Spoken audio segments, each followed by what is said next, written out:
You're listening to the We Are Libertarians Podcast Network. Find all of our shows at wearelibertarians.com.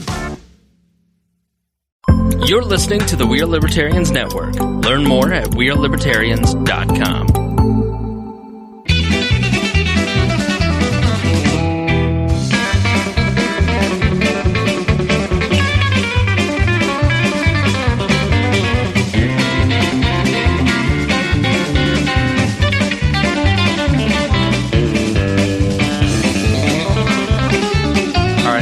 Recording and we're going live. So.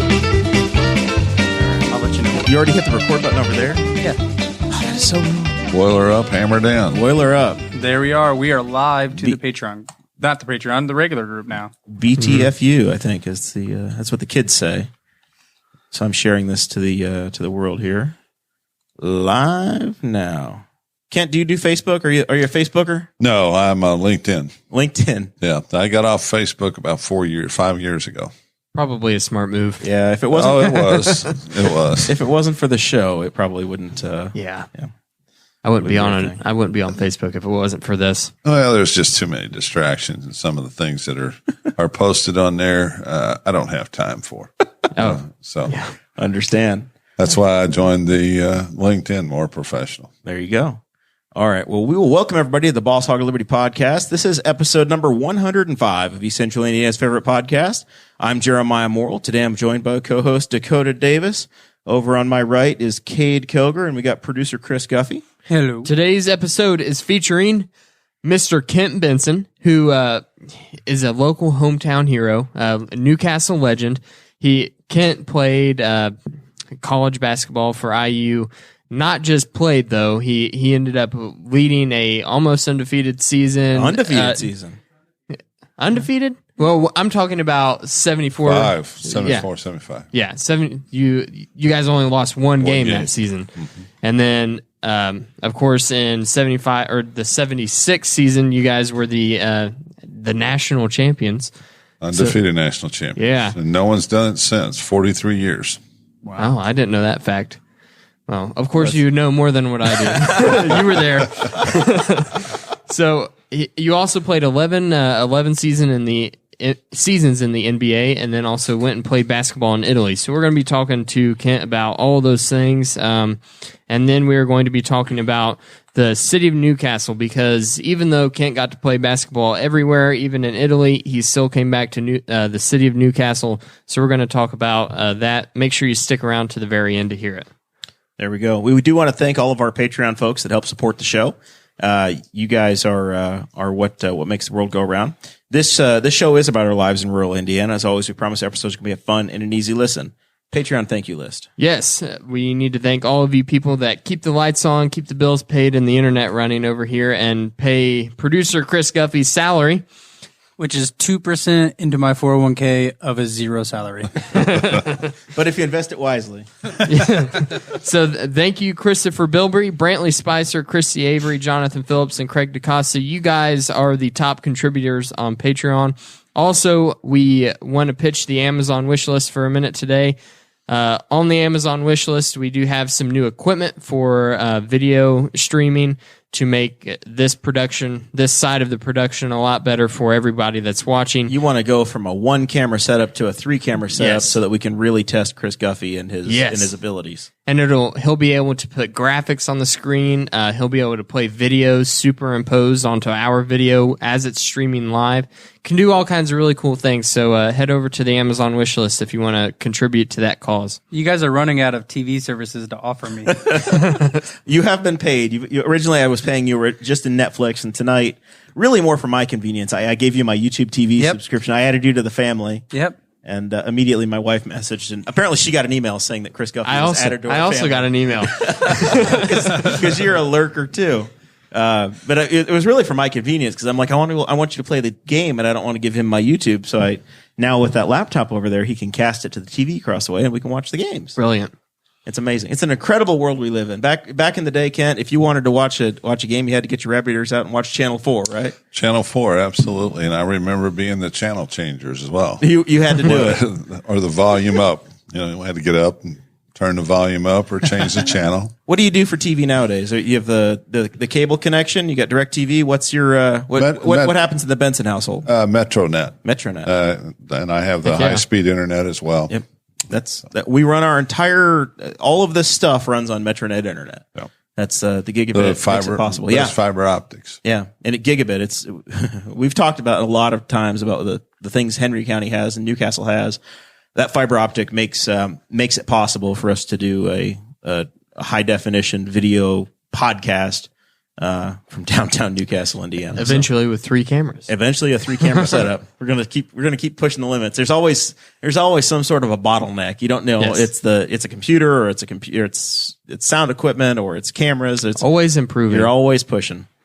We've come a long way. It's ridiculous. So if you are a Patreon member, then you got to hear us introduce Kent a little bit more. But for those of you who don't know and are just now coming in, you played basketball for Newcastle Chrysler then high school, right? Walter P. Chrysler High School, yes, and, sir. And your Wikipedia entry says that you played for 3 seasons. But you corrected me earlier today. You actually played for 4 varsity seasons at Newcastle High School, right? That's correct. I was the first freshman player since Jerry Ellis played back in 1948. He graduated with my mom and dad in 1951 and was a great player. And then Coach Cecil Tagg, my high school coach, I'll never forget the day that he came to our home and spoke with mom and dad and myself and said that he would like to bring me up to play on the varsity as a freshman. And of course, knowing that Jerry Ellis was a family friend and everything and the tremendous success that he had, why, it was a tremendous honor for me. Very cool. That's awesome. And obviously at that time, we Newcastle already had the field house, so you were coming into I played for you, yes. not with Jerry, but in your time when you got to play, you were playing in front of 8,500 to 10,000 people a night. 10,000 people. This is a controversy that was in the Indy Star the other day. Seymour people got smaller or we got fatter. I don't know what happened. All of a sudden we don't fit as many people. Well, the reason why is because they don't use the temporary bleachers. Yes. When I played, the temporary bleachers was set up around the concourse and, we packed the house and it was great. The excitement, the town was painted up for big games and everything. Just the excitement. We had a cheer block, of course, and the band, and there wasn't an empty seat in the house. Have you been attending the recent games, the sectionals this year and the sectionals last year, where we've been beyond capacity? I usually do. This year I haven't because of some family situations, but it's a shame that the boys team was without Mason Gillis. I think they would have went a lot further in the tournament than they did had he been healthy. But at the same time, Purdue is protecting their asset as well. I think that I said asset, okay,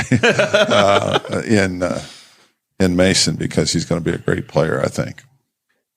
So, and then in your time with Newcastle, you got the highest honor in state basketball. You were Mr. Basketball your senior year, correct? I was, correct. So that means you got the number 1 with the old school. They still use the uniform, but that iconic jersey photo.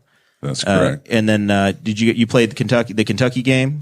We played All-Stars? against the Kentucky All-Stars, yes. Home and home. We played down at Freedom Hall in Kentucky and then at Hinkle Fieldhouse here in Indianapolis. Very cool. Beat them both times? Awesome. Yeah, I don't even remember now. It's been so long. Your story has to be, of course we kicked their ass, of right? course. Do you remember how many points and rebounds you had when you were in high school? Because now I don't trust the Wikipedia article that I read to get all my facts, but it said that you had 1,496 points and 1,585 rebounds your high school career. But it also said you only played varsity for 3 years. So they're looking from 1970 to 73. They think that's 3 years. Actually, it's 4 years. 70 71, seasons, 72, 73. Exactly. You were way better than they just don't know how to count. Okay? you were way better. I learned how to count. count. This is a great story because when I was a sophomore at Newcastle here, I was in algebra class, and one of my favorite teachers of all times failed me because I earned the F. And her name was Cleo Orr. I'll never forget her. And she didn't change my grade so I could play. So I missed the first 3 games of my sophomore season. And that was a great learning opportunity for me. And it set the tone for me to make sure that I continue to maintain my grades so I would be eligible. The expectations you don't just get to ride because you're an athlete, right? Absolutely. You have to perform. And, we had great teachers. So we've had great teachers here in Newcastle. And of course, Aaron Dickin, his father was, one of the most popular and great friend of mine, Steve Dickin. And, I had him for English and speech and what have you. And, just great teachers during my era. So as you're coming along and it's starting to look like, at 6'13", it's starting to look like you're probably going to have a career in college basketball, right? Was IU an automatic deal, or did you play the game and look around and say, I might go play for Ohio State or Purdue or Kentucky or actually I had Michigan? I had an opportunity to play in every college in the country. Yeah. I was blessed to be recruited by them all through letters or phone calls and their interest. But I narrowed it down to 4 schools. At the time, being raised Roman Catholic, Notre Dame was on the pedestal. All right, it was number 1. Plus, my cousin was a great running back at Notre Dame in the early 70s, Andy Huff. And of course, Digger was a great coach and friend of our families as well. So Notre Dame was number 1. Number 2, believe it or not, was Purdue. Because my agricultural background, a lot of my friends who went to Purdue. Third choice was Indiana University. And, of course, because of being here in Indiana, it was a great choice. And then last but not least was Kentucky, the land of beautiful horses and fast women. But anyway, I visited those 4 schools in a matter of 2 weeks. So I'd have a 2-day visit to each one.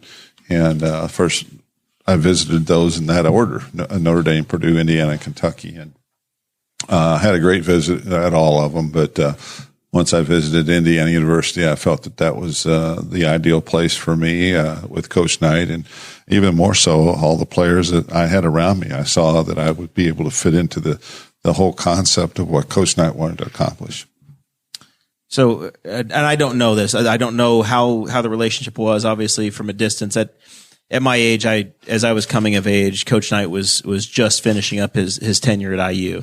How was the atmosphere? I assume it was a strong authority type. If you do what you're supposed to do, you're going to be just fine playing under him and playing with him, on his teams. Absolutely. Well, first of all, Coach is very demanding. He's very bombastic, and he's a drill sergeant. I mean, he coached from Army, and I'll never forget going into his office for the first time. He had a picture of General Patton on his desk, so that was his hero. So that gave you some indication as to how he was going to be. I'm pretty sure Kade would have done okay playing for Coach Knight. But, Coach Knight was very demanding, and Coach Knight also knows the potential of every player that he would recruit and how it would fit into his whole scheme of things, what he wanted to accomplish as far as a team and the success and everything. And so when you came to Indiana, he expected you to play to your potential, and he was willing to help you develop in whatever way and do whatever it took to help you accomplish that. Whether it be being bombastic and talking about every cuss and swear word there was, but when you separated that all out and focused on what he was talking about basketball, it made a big difference. It really helped me in my career to separate those out and not be offended by the vulgarity that he had all the time, and focused on the basketball. And once I was able to separate that, I was a better player. Is there one thing he said that you needed to do to get better? Was it any one thing? There isn't just one thing. There was an array of things. So. Yeah. You never had to question where you stood with Coach Knight. You always knew. Got my footwork right today, Coach. Yeah, and what he expected of you. So he would probably rank pretty high as far as the most influential people in your basketball career. Oh, absolutely. Yeah. He and my high school coach here, Coach Cecil Tagg. And I can't forget either my grade school coaches coming up playing in the CYO League at St. Anne's Grade School here in Newcastle and junior high. I mean, all my coaches and teachers were very influential. It all builds, to me. doesn't it? Yeah. Absolutely. And, I was really blessed to have people that took an interest in me, not just as an athlete or as a basketball player, but as a person too, and as a Christian. And, I'm so blessed by that, because they encouraged me. They believed in me when I didn't believe in myself, and believed in me long enough until which time I did believe in myself. So thankful for guys like Steve Beanie Schmidt, who was 6'11", played before me. Coach Cecil Tagg asked him to work with me, and as an 8th grader, he took me and worked with me all summer long and beat me up and taught me a lot of things. And I'm so blessed and thankful for his contribution to my life and my basketball career as well. All right. So we're watching as we're talking. This is the opening day of the field of 64 in the tournament. Now it's the field of 68, but everybody ignores the first 4 games that happened earlier this week, or the first 4 teams, the first 2 games, I suppose it is. It's kind of watered down since we played. Yeah, well, so that's what I was going to say is in 76 when you guys won the championship, it was 32, 32, right? Correct. Yeah, so this whole week, the weekend didn't even start till next Saturday, I guess, That's right? right. So what was it? In that era, they weren't quite into the domes, right? So you were playing the Market Square Arena type, the full NBA basketball arenas, Correct, for the tournament.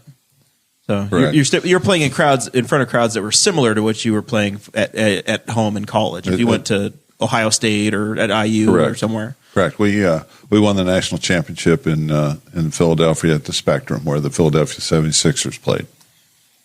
Very cool. Wow. Yeah. So it was probably. I didn't realize that. I didn't realize that you guys were playing in professional stadiums then. Yeah, I want to say Market Square in Indianapolis held it in about 80, somewhere in that range. The first time that Market Square Arena, 80, 81, somewhere in there. I don't. And then I think 91 is the first time they went from that to now they play in these big domes. Yeah. They played in the RCA Dome. They played at at Lucas Oil and the Alamo Dome and all those arenas. Didn't realize that it had changed so much. The tournament. Cool. Well, I think in 1987 when IU won, they won again in Philadelphia at the Spectrum as well. Mm-hmm. Yeah, I was a young boy. That was Steve Alford's team. Young boy. My dad was worked for General Motors in Syracuse, New York, so we lived in a Syracuse suburb. And my dad was not a Keith Smart fan. I was still. That was a great shot. I remember how upset he was. I think I was 4 years old at that time. Yeah. So in our promo that Dakota put together, you're on the cover of Sports Illustrated. Do you still have a copy? Well, I was on there 3 or 4 5 different times. So, yeah, you got the whole in the archive somewhere. You were on multiple times. Yes. Oh, okay. Well, I mean, when you win the national championship, you get in there. When you're the number 1 pick in the NBA draft, you get on there. Yeah. You got some opportunities. You're way younger than I am. So, I mean, you're into this social media and this all this technology and stuff. We had newspapers. You know what a newspaper is? Yeah, I don't get a hard copy newspapers anymore. and magazines. If they're just in the archives, what you need to do is find the old copies and bring them over to Scott Frost at Frost Framing and have him make you a display. There you go. Got to get them framed up and put up on the wall. Nice plug for our landlord, Scott Frost. So, tell us about the NBA draft process as you're coming out of IU.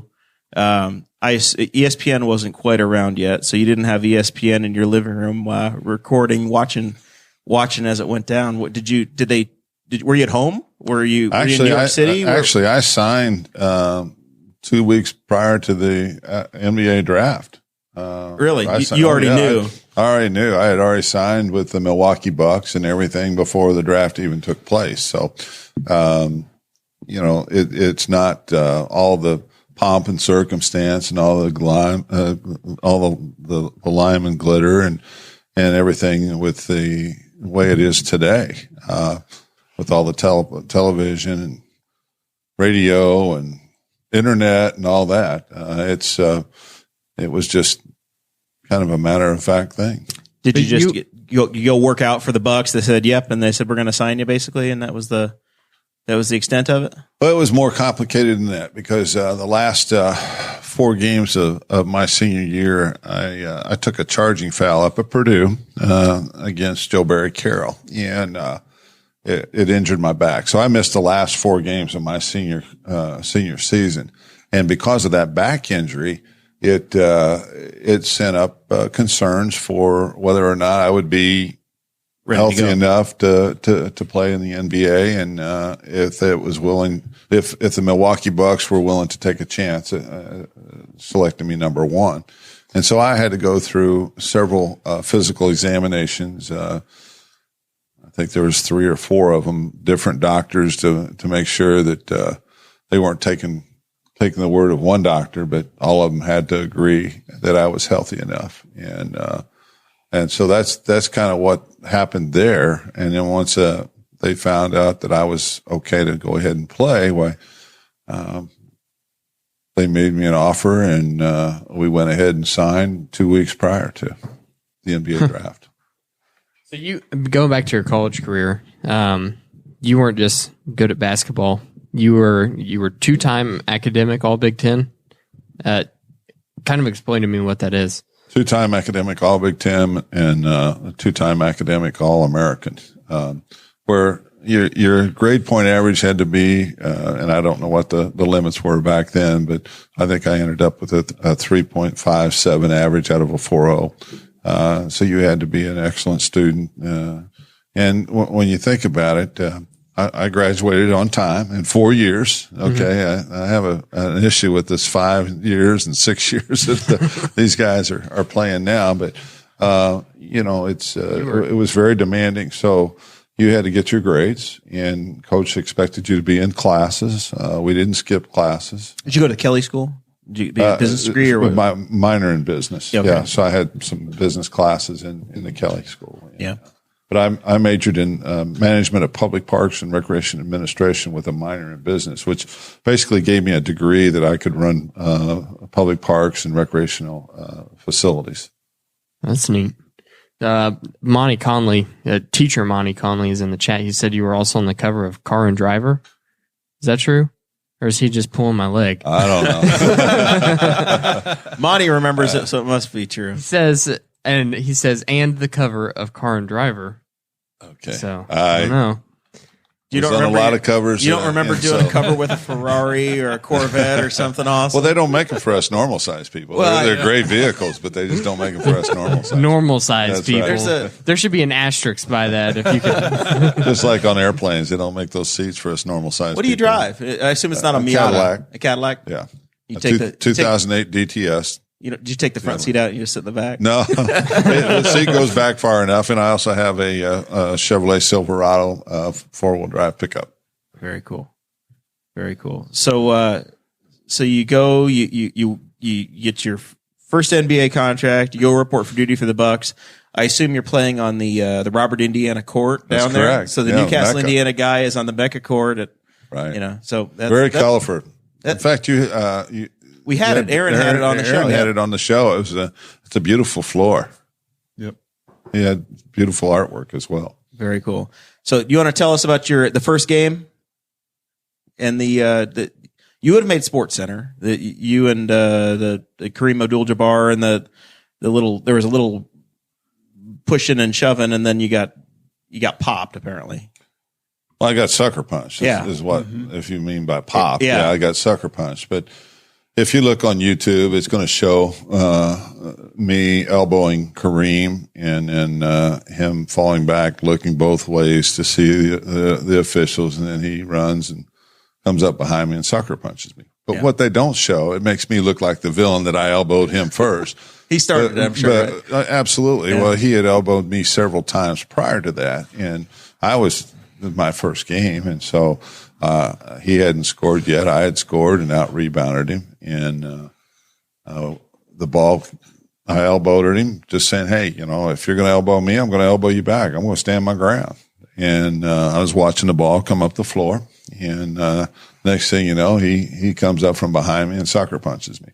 He never would fight me straight up. And he had done the same thing to about 4 or 5 other people as well prior to me. Wow. Welcome to the NBA. Yeah. Now, he hit me so hard he broke his hand. Yeah. He didn't knock me out, but I did see birdies and stars and stuff like that. Yeah, he shattered. But I will his hand. say he was out for 2 months, right? And he got fined the largest fine in the NBA at that time, and I think he missed 21 games or something like that. Was there ever any relationship after that, or was he? We continued to play against each other. I mean, I played for 12 years or 11 years, and I played against Kareem probably 6, 7 of those years before he retired. So yeah, we met twice a year. Once in LA and once in Milwaukee or Detroit, wherever I happened to be. And then in 2013, our team, our 1976 undefeated national championship team, was named the greatest team in NCAA history, the 75 years. And we were at the Final Four in Atlanta, and our team was being honored and everything. And Kareem happened to be up at the NCAA suite, and I walked in, and we met eyes. He stood up, walked towards me. I walked towards him. We shook hands. Now, this was 40 some years later, right? Okay, and we talked and reminisced and everything. And he was kind enough to, excuse me, he was kind enough to sign autographs for my grandchildren. He was writing some children's books at the time, and actually sent a book for each one of my 3 grandchildren at the time that he autographed. And that's cool. We never talked about the incident. We just it wasn't shake hands. Remember whenever you punched me and broke your hand on my jaw? I mean, my gosh, that was 40 years ago. Yeah. So it's the press, the liberal press and media that. They can't. The fake news. The fake news, exactly. Yeah. They've got to sensationalize stuff, and the problem is they don't tell the whole truth. They only want to show what they want to show. They showed me, Elbow, and Kareem. They didn't show the real story. Yep. Mm-hmm. And I have a serious problem with that, but it is what it is. I mean, it's the liberal press and the media, and that's what you're going to get. There's probably a whole lot more beat reporters that followed the Lakers around than followed the Bucks around, right? So the ability to get the story out or get the narrative out probably came quicker from Los Angeles' side. Well, Los Angeles compared to Milwaukee is exactly is a big difference. Exactly. Yeah. Was there always? Do you feel like even in that era the bias was there towards the Bostons and the New Yorks and the Los Angeleses versus? Of course, versus the Pacers and the Bucks and the Cleveland and those Midwestern teams. Middle of America. Absolutely, because they were the elite teams back then. Yeah. So they got the most press and the media coverage. Yeah. So you spent 11 years playing in the NBA, and I had a question I was thinking about earlier. We're kind of starstruck with you being here, and some of our viewers are probably as well too, especially with local history. Thank you. When you made it to the NBA, was there just a huge personality that you were starstruck yourself, that you were playing on the court with this person? No, you can think of? I wasn't starstruck. Yeah. I was honored that I was considered to be one of the greatest basketball players in the country, in the world, because NBA players are. And to be able to have an opportunity to play on the same court with and against the greatest players in the world was a dream come true. Yeah. I wasn't awestruck because I knew that I had an opportunity to play. God put me in that position and allowed me the success and the notoriety and the information that was available at the time to have that opportunity. And so it was a tremendous blessing, and I took it as such. As I worked hard on the basketball court in college and high school. I had people that worked with me to help me develop my talents and abilities and use my God-given talents and abilities. So it was a dream come true for me. Yeah. Yep. Thank you for asking. That's really cool.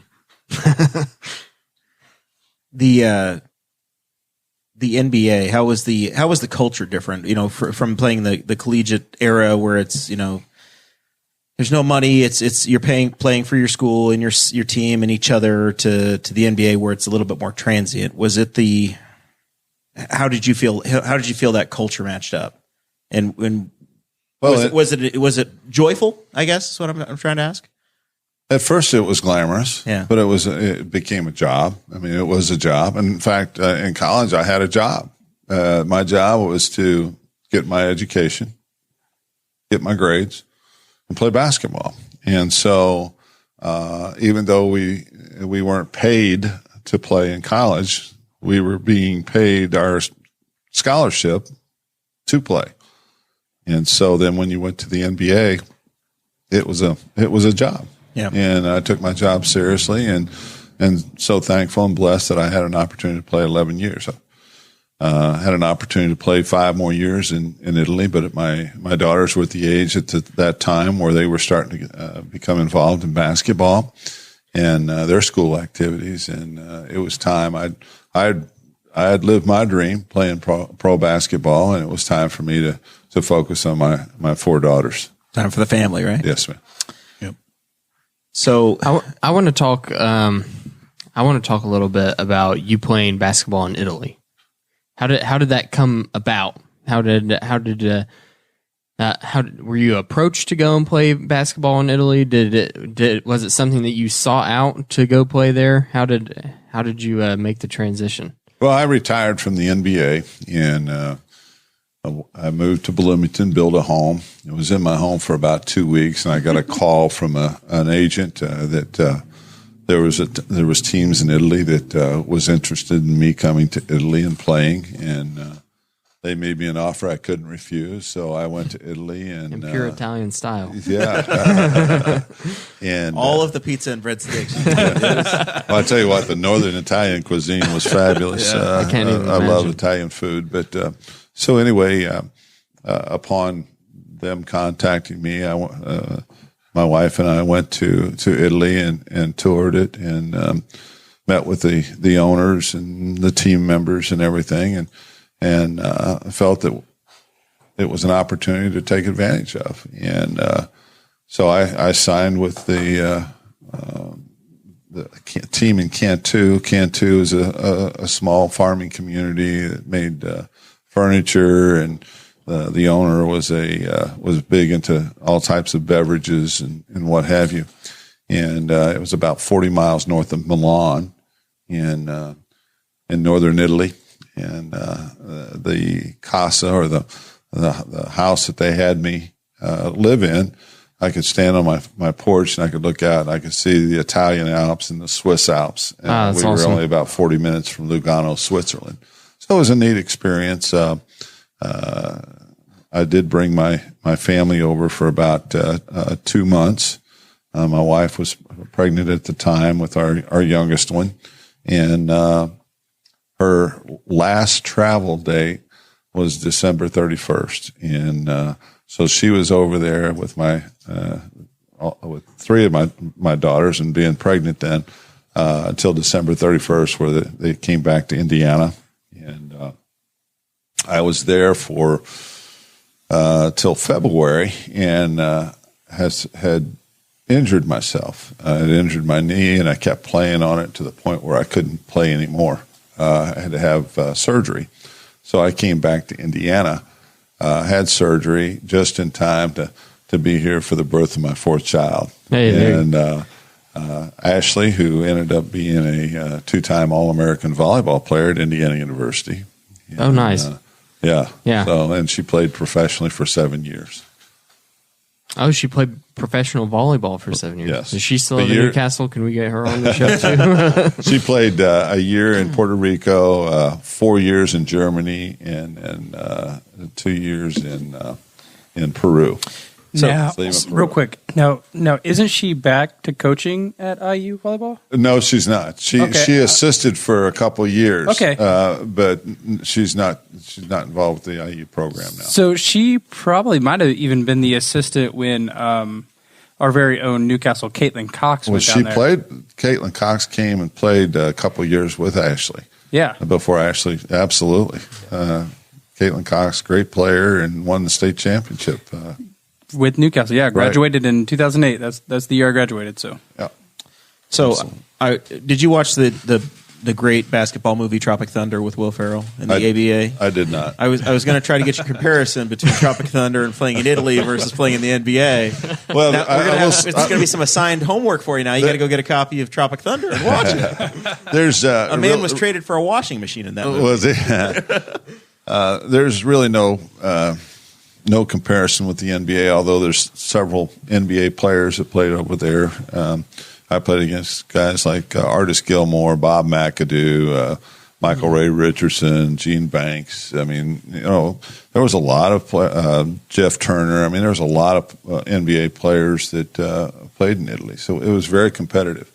Italian fans are much like Indiana basketball fans. They're just they love basketball, and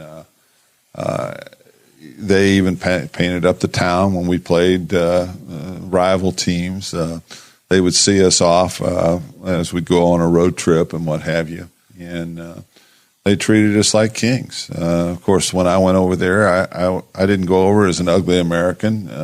I went over there to live their culture and speak their language. And you spoke Italian? I learned to speak Italian. I carried a translation book with me all the time, and the Italian people loved the fact that I tried to speak their language. Integrate. Exactly. And, a lot of them, of course, knew English, and they were willing to help me communicate with them. And it made it so much easier for a person like myself coming and playing as a player because the coach spoke Italian and a lot of the players, but they also spoke English. But I was able to word associate with basketball and the different names and titles and you learn what a foul and, is real quick. Exactly.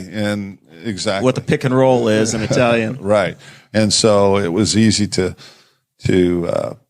understand, except when the coach got too excited and started talking so fast I couldn't understand him. I'll never forget the time that we went to play Turkey, and the arena that we played in was amazing. It was smoke filled and just dingy and gray and dark, and in every aisle you'd look up and there would be a military police officer with an Uzi and a guard dog, a German Shepherd. That's how radical it was over there. And we were winning the game down towards the end, about 4 or 5 minutes to go, and the coach called timeout, and he's all excited and everything, and I didn't understand what he was telling us to do, and so I get a rebound and start to take the ball back up and shoot it, and one of my teammates takes the ball from me and almost hands it to the other player. Well, the idea is that, hey, we want to keep this close. We want to lose, but we want to keep it close and all. And so you want to lose close. Lose, exactly, because we were playing the Cup of Courage, or the Cup of Champions is what it was called. And I had never been in a situation where I was asked to throw a game. Yeah. All of a sudden you're playing for the Washington Generals now. Exactly. Well, my own teammates were taking the ball from me and not letting me have it. So it was quite an experience. But we did get out of there, even though we had lost by a few points. They threw all kinds of things at us, food and, you name it. And we were lucky to get out of there. That's how radical it was. And then, of course, when Turkey came to Italy, we beat them like 35, 40 points. It was like that when my brother played at Laurel, on a road game down in Laurel in Fayette County. Those guys were, it was a rough crowd. So it was very comparable. It's exactly the same. You feel like you need armed guards to get out alive. I've been to a lot of gyms where that sketchiness has gone down. So Dakota has found the cover you were on of Car and Driver, and this was May of 1983. Yes. You're a Detroit Piston. Yeah, I forgot about that. You and the guys, and a brand new, looks like a Chrysler Town and Country minivan. Yeah, that you probably could have purchased at Goodman Brothers. And at the very top of the magazine, they are advertising brand new technology for radar detection. Oh, that's fantastic. I forgot about that. Another fun question that Kirk Davis of Newcastle, big Newcastle basketball supporter, wanted me to ask tonight was, how in the hell did you play in those short shorts? Because, What I don't understand is how guys can play in these shorts here. I mean, they're like they're not shorts; they're like knickers, But I mean, we had free range. Yeah. No restrictions.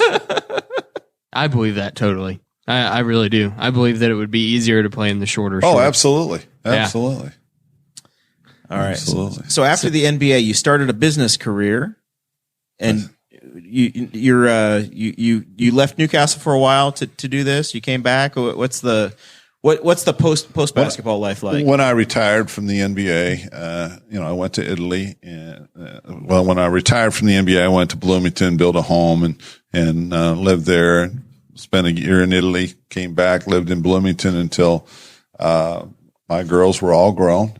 All four of my daughters played college basketball or volleyball on scholarships. My oldest daughter, Andrea, played at IUPUI. Elizabeth, my number 2 daughter, played at Grand Canyon University out in Phoenix, Arizona. And then Jenny, my number 3 daughter, played at Vincent. She was on a basketball and volleyball scholarship. And then, of course, Ashley played at IU as a 2-time All-American volleyball player. And I stayed around Bloomington until Ashley graduated from Indiana University. In fact, believe it or not, at the time when Ashley was a senior in high school, I was hoping that she would go to Purdue and play volleyball up there because the tremendous success that Dave has up at Purdue. Very cool. But she decided to go to Indiana, and that was fine. So I stayed in Bloomington until 2000. She graduated in 2010. I moved to Brown County and lived there for about 5 years before I moved back here to Bloomington or to Newcastle in 2015 to be closer to my parents who are ailing and have some physical injuries that we've been helping take care of. So you've talked about Bloomington. Hold up your hand there a little bit for the camera. You're wearing a ring that has some crimson on it. What's that all about? That happens to be our national championship ring. It still looks very shiny. Do you wear it? Do you wear it every day, or is it because the tournament's on and you're gonna be hanging out with us? No, I wear it a lot, all the time. The only time I don't wear it is when I go to bed, or if I'm using my hands to do something physical with it. It's a great conversation piece. People like to see it. People who are fans like to look at it, and I've had a lot of people put it on and have their picture taken with it. So it's a great conversation piece, and it's also an opportunity for me to show my appreciation to all the tremendous people who supported me in my career, not only in Newcastle but at Indiana University and my entire career. So I've been blessed by that, and it's fun. It's a great conversation piece as well. That's awesome. So you've been involved a lot ever since you've been out of playing professional sports. You've been involved in athletics ever since, right? In some way, shape, or form. You all heard of McCracken basketball camp, or Dave McCracken, the great basketball coach at Indiana University prior to Coach Knight, and he was on the 40 championship team in the 1953 as a coach at Indiana University. He had a basketball camp called McCracken basketball camp. And as in 1976, that was my first year to attend McCracken basketball camp, and now it's been 43 years, and I've been there every year as a headliner, longer than all the McCrackens have been there. So, I'm honored and blessed by that. It's a great basketball camp, and they do a great job of working with kids and teaching kids. And then, of course, I've spoken and done a lot of different camps over the years. Currently, we're in our 11th season. My partner, Steve Stremming, out of Indianapolis, and I started the Indiana Class Basketball All-Star Classic, where we honor all classes of basketball, both boys and girls. And we showcase these kids to college coaches all across the country. We stream our games live over the internet. We contact about 8,000 different coaches that are D2, D3, NAIA junior colleges. Christian colleges, black colleges, and universities, and let them know about the schedule of our All-Star games, which is held at Anderson University. Our first 5 years was here at the Field House. They just got out of hand on the cost, didn't they? The athletic director just caused problems, and you had to take your business to Anderson. Well, right. That's part of it. But, I'm just making it up. I don't know. No, the biggest issue was that, college coaches wanted to see, our all-stars playing on a college floor in a college venue. So it was more conducive. Anderson University is just a fabulous location, great facility.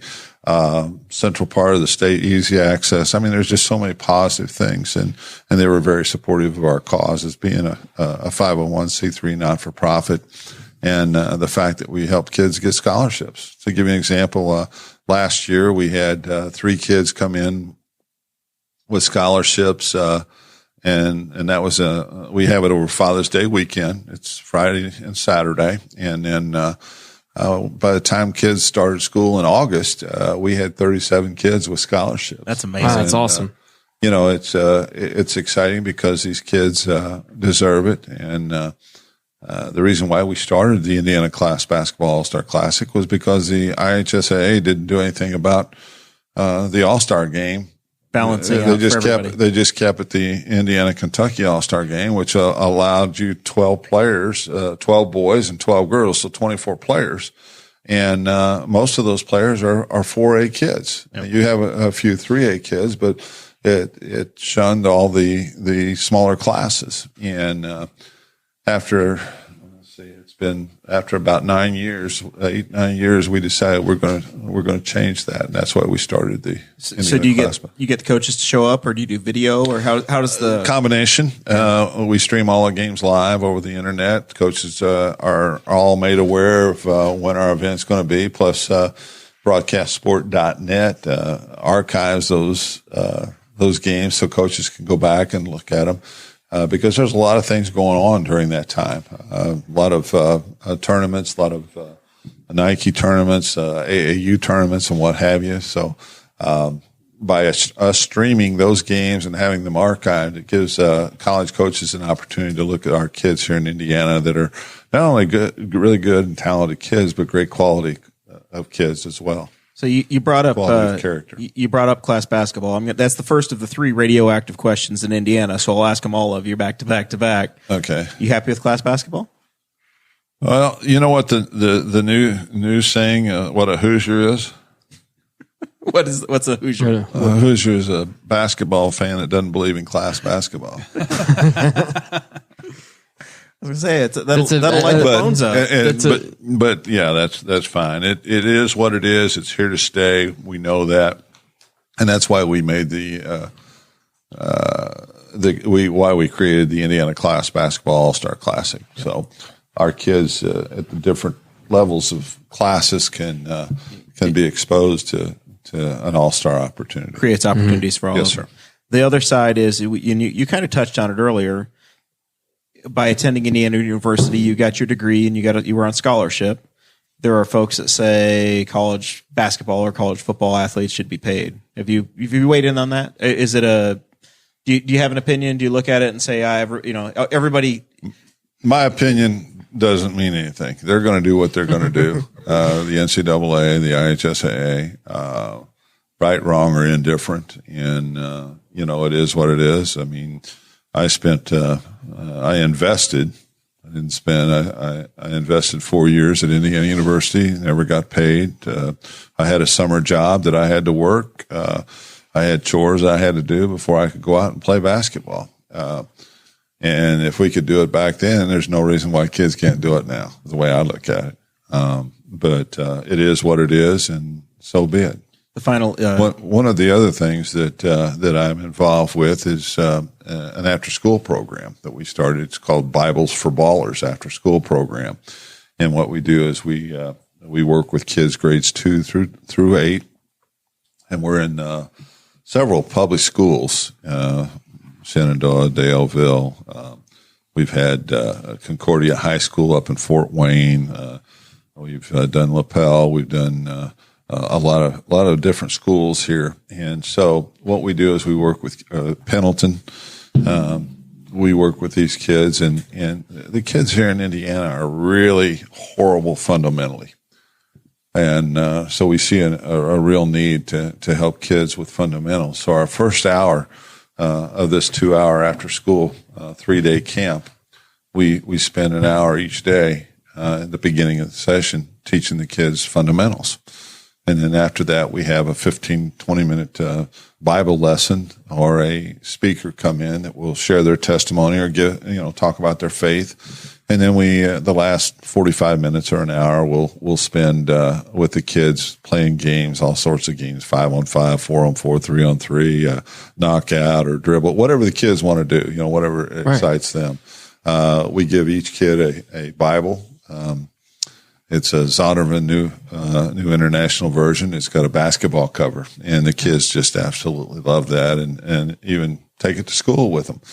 And then we also give them a T-shirt. So is that any relation to? Do you guys do anything with FCA?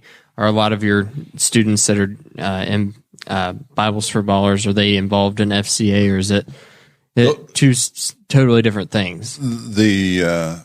The Bibles for Ballers is mostly elementary kids, grades 2 through 8. We are very involved with the Fellowship of Christian Athletes because of my involvement. In 1971, I was one of 5 athletes that were awarded a scholarship to attend a Fellowship of Christian Athletes national conference here in Newcastle.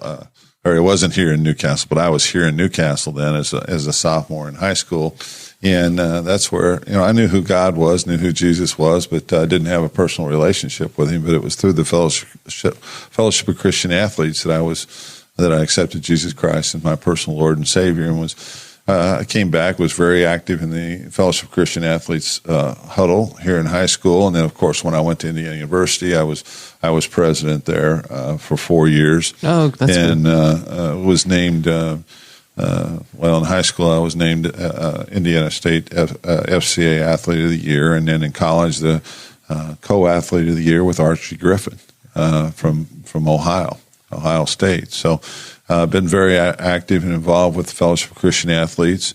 The Fellowship of Christian Athletes are very involved with our Indiana Class Basketball All-Star Classic, and we give out a Kent Benson Fellowship of Christian Athletes Mental Attitude Award to one member of each team. Of course, then we also have a Most Outstanding Player for the game. So, been very involved with FCA, and so thankful for what it's done for my life and many of the kids and athletes that I've been able to touch through that. Yeah, cool. Very, very neat. Now, the last Indiana hot topic was going to be daylight saving time, where 2 weeks ago we just went through daylight saving time. So I was going to ask your opinion on that too. Yeah, class basketball, paying the players, and daylight saving. Frankly, my dear Scarlett, no, I have no. It doesn't bother me either way. Yeah. So you've seen an awful lot of parts of the world. You've had a chance to travel and been in the big cities, and you're back in your hometown. Wanted to talk about what you thought about how things are going here. It feels like to me, as a guy who's run for office, and I always say I live here on purpose. There's some exciting stuff going on in the community and things that are coming. I wanted your opinion on what you think of Newcastle and the direction it's going.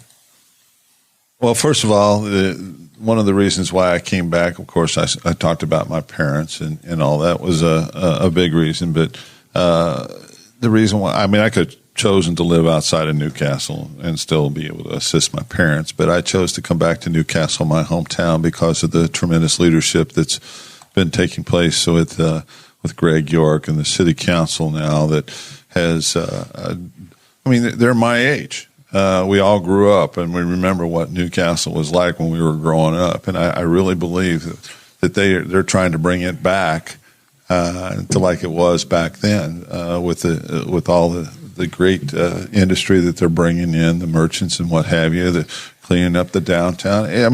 You think about, and I hate saying this, but it kind of developed a loser mentality and a negative mentality once Chrysler left, and World Bestest and all these other companies left, and it was just like a defeatist attitude. And during that time, I didn't, even though I loved Newcastle, I didn't want to come back here. I didn't want to raise my family. But now, and I'm a conservative and a constitutional conservative, and I like what I see here. Even though the majority of it's Democrats and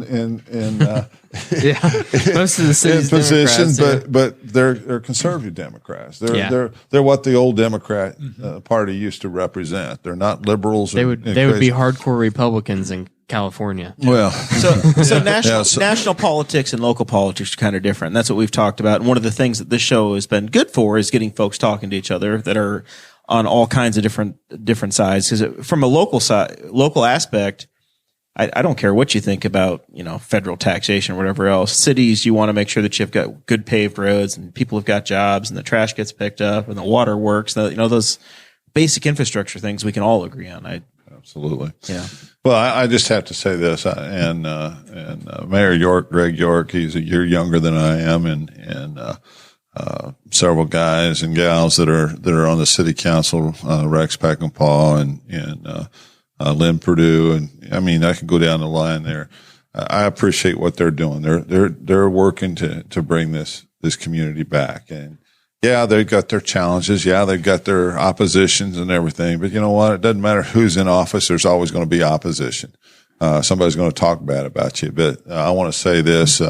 Thank you all for what you're doing for Newcastle and this community. And I know you got your challenges out there, and it takes time to not only rebuild, but to reestablish what Newcastle really stood for. And I see you doing that, and I want to thank you and wish you continued success, and God bless you all. Yeah, they got a lot of work ahead, but they're moving. Look how far they've come. Exactly. He's got a long way to go, but look how far they've come. Yeah. Since I was in high school, which was 5 years ago, like whenever I graduated. You are a baby, aren't you? Yeah. I graduated high school in 2014, so 5 years ago. Part of the premise of this show is we call Dakota the world's youngest millennial. He is literally the youngest millennial that exists, and I'm one of the oldest. So I was born in 83, Dakota's born in 96, so we kind of span that generation of people.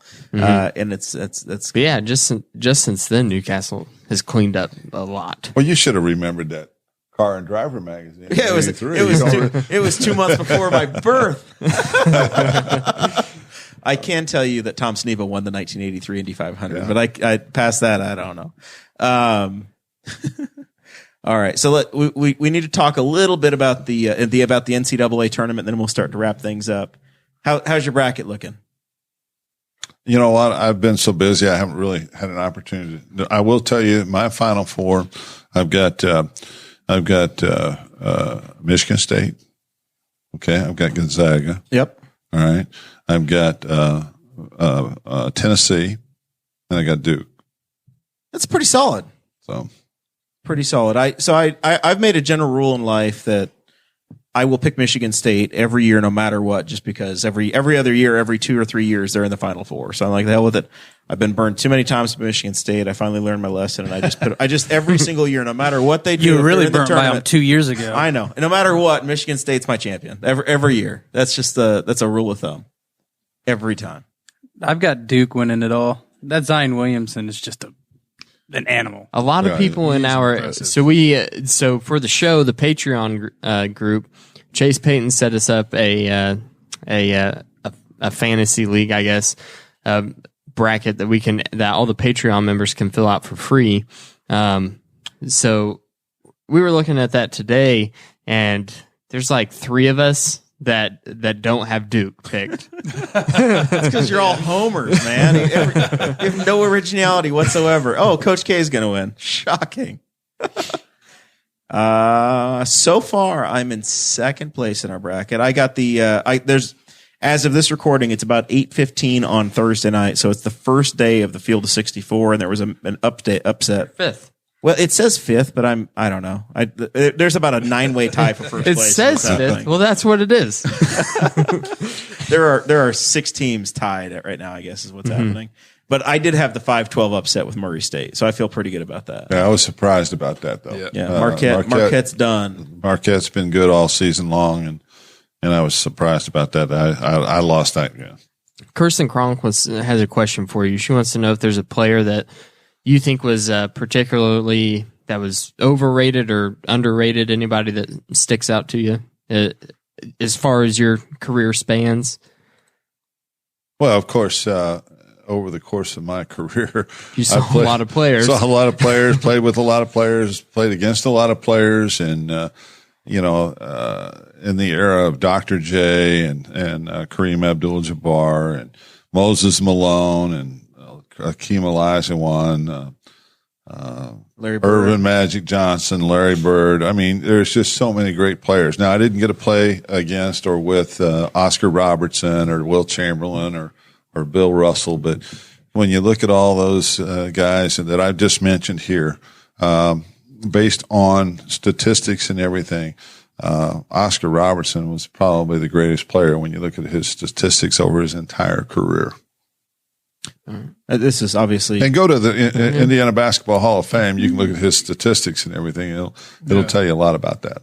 Did you play Robert Parrish? Was he with the Celtics when you were there? Celtics was Bird and McHale and Robert Parrish and Dennis Johnson. Yeah, I'm just old enough to remember some of the guys, a few of the guys that at the tail end of their careers. My NBA visibility probably starts in 92, 93 as I'm an 8, 9, 10-year-old kid. So I remember, obviously Michael Jordan at the beginning of his time and the end of the Pistons and Dennis Rodman playing for before he played for the Bulls, playing for San Antonio and then obviously the Pacers. And I played with great players. I played with Isaiah Thomas, Vinnie Johnson, at Detroit, at Milwaukee, it was Marcus Johnson and Junior Bridgman and then I go to Utah and play with Carl Mailman Malone and John Stockton. And then in Cleveland, it was Larry Nance and Mark Price and Brad Daugherty. I mean, I played with a lot of great players and that's just some of them. Mark Price was a hell of a shooter. That's amazing. Yeah. Number 25. Now, do you still keep in contact with any of these guys, like on a daily basis or monthly? Or no, you guys kind of just go your own way. We have a mutual admiration and respect for one another. Occasionally through some of the social media, like not Facebook, but through LinkedIn. Occasionally through the NBA Retired Players Association. Occasionally, but Bobby Wilkerson and Bobby grew up in Anderson. Played at Anderson Madison High, was my teammate at Indiana University. We're great friends and have been friends and since for about 50 years. We played against each other in junior high and against each other in high school, played with each other at IU and then against each other in the NBA, but have maintained our friendship for over 50 years and also our business associates as well and best friends. That's awesome. Does Brad Daugherty take you to any NASCAR races? Brad is a big NASCAR fan. He's an owner, I think. I wouldn't doubt that. Brad is a great guy. Just he loves the game, loves the race, and loves the outdoors. He's an outdoorsman and just a first class human being as well. Well, very cool. Well, we're getting to that point in the show where we probably need to start wrapping things up and see where things go. As always, give everybody a chance for final thoughts. We'll start with Kade and Chris, and then work our way around the room. I'll switch gears just a little bit. Pretty far off topic from basketball, but How dare you? March 26th is the deadline for the bump stock ban. So if you're a gun owner out there and you've got a bump stock, you've got until March 26th to get rid of it, destroy it, turn it into a federal agency, have a report terrible it stolen. crime. Yeah, there's it's estimated there's 500,000 gun owners out there that have one or more. Yeah, and they think they're going to get all of those off the. Some of those guys, I'm sure, have had boating accidents where they've lost them in boating accidents, which you have until March 26th to have a boating accident. Or you face 10 years and $250,000 in fines. And it's That's the most ridiculous. Our jail's already full. I don't know where we're going to put all these criminals. So by the stroke of a pen, there's that many felons across the nation. Crazy. 500,000 people. Or more. One signature. Yep. When are you guys going to start selling tomatoes down up the road? Normally not until July. When's produce come around? End of June, July. June, July. But you guys are still selling meat. You're All selling of your, steak. your beef right now. Meat year round, for sure. He's so dense, man. I'm trying to give him the plug, and he's just like, oh, no. Oh, hell, we're close to August. That's not my part of the farm, man. They do have some really good donuts there, though. Kids like, I just worry about the crops. Also, yeah. Also, I do have a Harley for sale. Are you still selling that? If Donnie anyone Baker out and his there is boat. looking You're for a still road selling glide, Harley. a really nice road glide. It's a if that 2012. if someone buys it and because you're offering $100 to the person, Mention that my can get name, you a producer buyer. Chris Guffey. Yeah, if you Yeah. buy it, mention one of these guys' names and I'll give them $100. No, if you buy it and you mention Boss Hog of Liberty, Mention then it Boss goes Hog. towards us getting 3 cameras set up in Exactly. the studio. If you buy it and mention the show, Kate will just buy the cameras. Exactly. We're set. Done. I absolutely will. Honestly, I'd like to get rid of it. That could be a business write-off as Ken, well. can I talk Yes. you? Can I talk you into a motorcycle? Producer Chris. The only thing that I really have is can't mention the city council, and I would just like to iterate to all of our viewers who already possibly know that I am actually running for city council, Ward 3 against Jerry Walden. In the same race as, not against. Let's work on Yes, the messaging I'm here. sorry, Come not on. against. We were both interviewing for the same job, so There you go. Throw the bums out. That's what Chris says. throw them all out. All right. Mr. Benson, any final thoughts? Anything we missed? Anything you need to promote? Well, I'd just like to say thank you all for the opportunity. I'd like to thank your listeners and viewers for their tremendous support over the years, allowing me the opportunity to share a little bit about my life and the successes, but most importantly, the people who've been very instrumental in my life, and also the fact that the charities that I'm involved with, there's several others, but the 2 primarily is Bibles for Ballers. We're always looking for people to assist us in supporting that as a 501c3 that's pending, and then also the Indiana Class Basketball All-Star Classic, where we honor all classes of basketball, both boys and girls, and that is a 501c3 as well. So thank you all for this opportunity, and God bless each and every one of you and your families and the listeners, and as well as Newcastle, Indiana. Well, very cool. Dakota Davis. All right. My final thoughts are, first of all, thank you, Kent, for coming on. It was really cool. Really cool to hear your stories and everything that you had to, all of your experience within the world of basketball. Thank you. Really neat. My final 4 picks, I have Duke, Gonzaga, Virginia, and North Carolina. Can you tell me what state all 4 of those teams are even in there, Mr. I know Of what course I basketball can. is in March only. I do have Gonzaga winning it all. I was telling you, of course, they're from Utah. yeah, but Utah. Where are they from? I have no idea where Gonzaga's from. I know where. I literally watch basketball during March. That is when I watch college basketball. I get into it during tournament time though. I get into every sport during tournament time, but like if ahead of that, I have other things going on and I just don't really care as much. But tournament time, I get into it. I start watching the games. All right. But this is my second year. I was telling you before the show started that I've had Gonzaga come on, winning it all. I'll take your opinion. I seriously got when you know- close. when you know where they play. That's probably a good prediction. I was also telling you before the show that I basically just went through the list. It was like You took the Vegas odds. it was like 10 o'clock at night, and I'm laying down in bed, and I was like, I need to fill this out. So I just went through and I just saw what the odds are, and I just went through and just went with the odds, and then.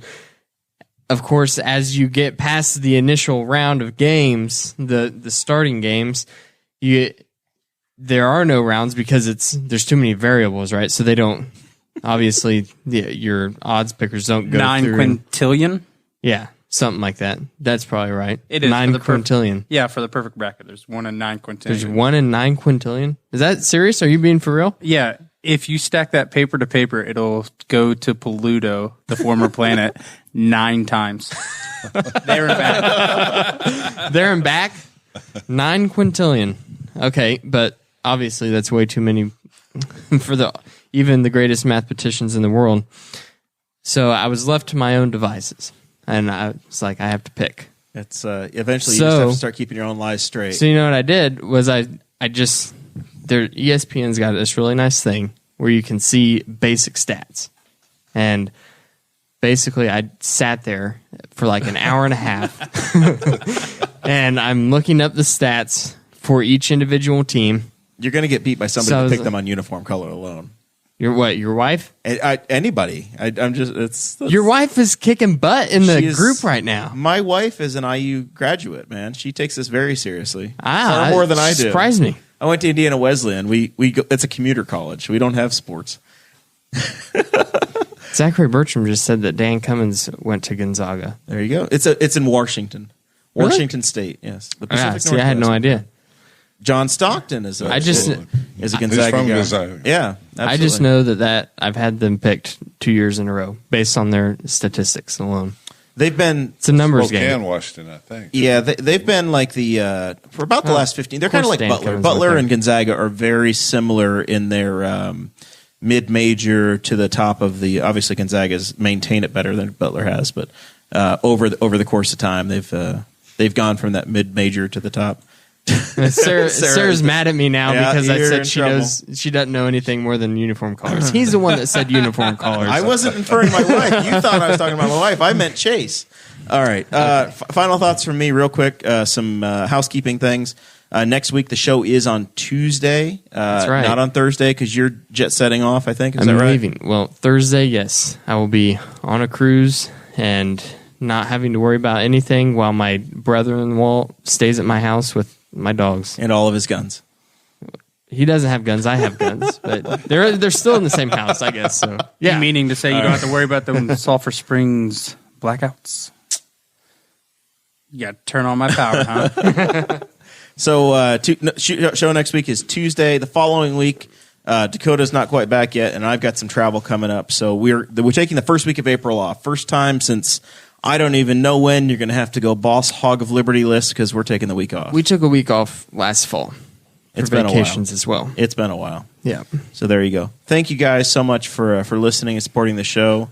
It's been our pleasure to have you on. You. This has been very fun, Kent. Mr. Benson, the IU legend, the NBA #1 overall draft pick, and hopefully going to be around Newcastle for a long time and helping us. Promote the hometown and bringing it back. It's a big part of what the show's been about, and we're excited that you're able to join us today. Thank you. To God be the glory. All right, we'll see you all next Tuesday. Thank you for listening to the Boss Hog of Liberty, which is part of the We Are Libertarians Network. I am Chris Spangle, and I am the founder of this network, and I invite you to listen to all of our shows, which you can find at WeAreLibertarians.com or by searching for these in your podcatcher. The flagship show is the We Are Libertarians podcast, where we apply libertarian principles to current events. The Brian Nichols Show is a conversation amongst Republicans, Democrats, Libertarians, Independents, as they talk about what is happening in the news. And we have many other podcasts like The Chris Spangle Show, Upward, The Cost, Raw Audio Politics, Miranda's World, and Tad Talk, which is quite a ride. So check all of these out. Go to WeAreLibertarians.com and you can check out all of our great podcasts. Thanks for listening. Thank you for listening to the We Are Libertarians Network. Get our other shows at WeAreLibertarians.com.